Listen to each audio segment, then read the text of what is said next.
In front of me is OPPO K10x, and today I would like to show you how you can add emergency numbers.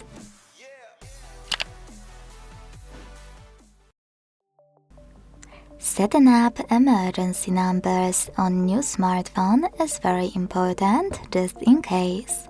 So today I will show you exactly how to do it on this OPPO. Don't worry, I did it many times before, so I can assure you it will work on yours. Start by opening settings and scrolling all the way down to find safety and emergency section. Then choose emergency contacts. Tap on Add Emergency Contact and click on the one you wish to set up.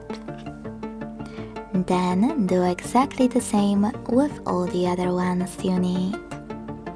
As you can see, all of mine were successfully added. To delete any of it from emergency contacts list, use this icon next to the one you wish to get rid of.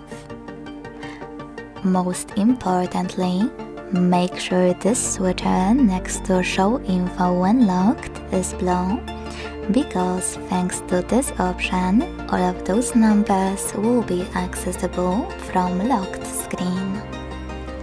Thanks so much for watching. If you enjoyed this video, leave a like, comment and subscribe. Bye!